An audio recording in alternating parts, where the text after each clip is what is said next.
What I want to talk about today is how I address diversity in my classes, and in particular I want to focus on, as you might guess from looking at my office, the use of books and other reading material. I've found that that's one very powerful pathway into the idea of diversity, diverse perspectives, different ways of looking at the world for both my undergraduates and for my graduate students.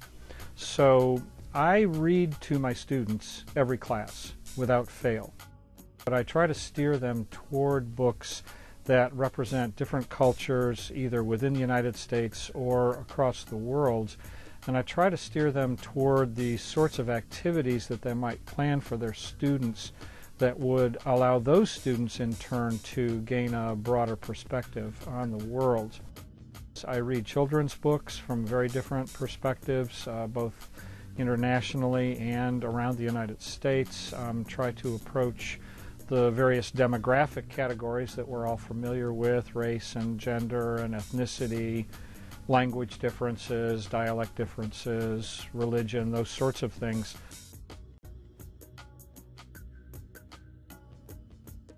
My experiences and knowledge comes primarily from the Cincinnati Public Schools, a large urban district where I spent 35 successful years as a teacher, central office worker, and assistant principal and principal.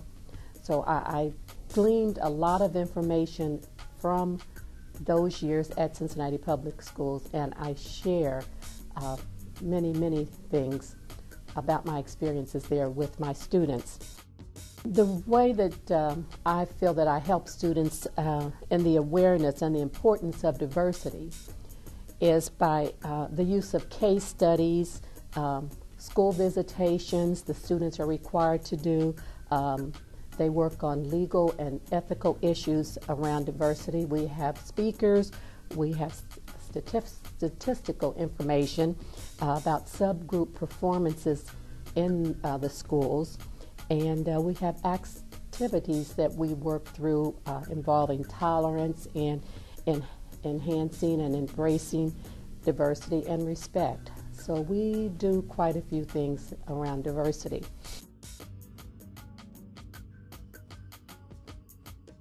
I tell my students that they should put on their multicultural lens and look through all kinds of curriculum and students through that lens.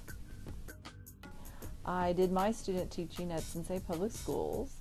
I then taught at a school in Cincinnati that had students that had lower socioeconomic status.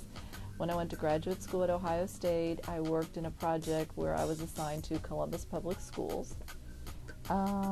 I was the first education consultant at the Freedom Center, National Underground Railroad Freedom Center in Cincinnati, and I continued to do professional development courses for them through the Mayerson Academy. When I have practicum, secondary practicum, I send them to Cincinnati at Princeton High School, which has a minority population of about 50%.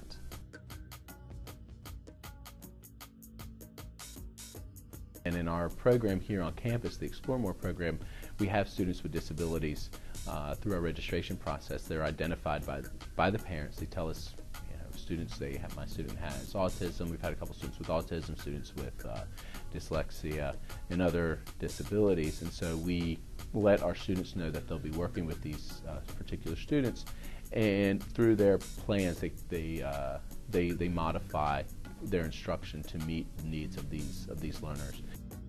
We get our students to work with them, and so what we find is we've developed the knowledge, given them the skills, and helped them to develop the skills to work with students of these diverse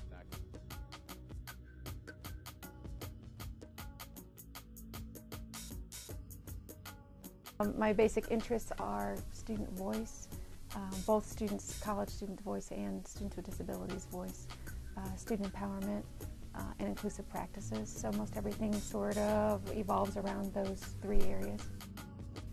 I find that it's easier for me, I actually can't help it, but to combine what I'm teaching with my scholarship and with my service. They all are intricately intertwined. I don't know how to pull them out. I think it's too hard to do that.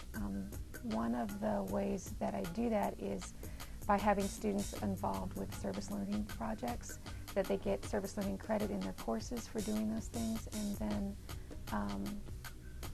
they have to do reflections as a part of service learning and their write-ups.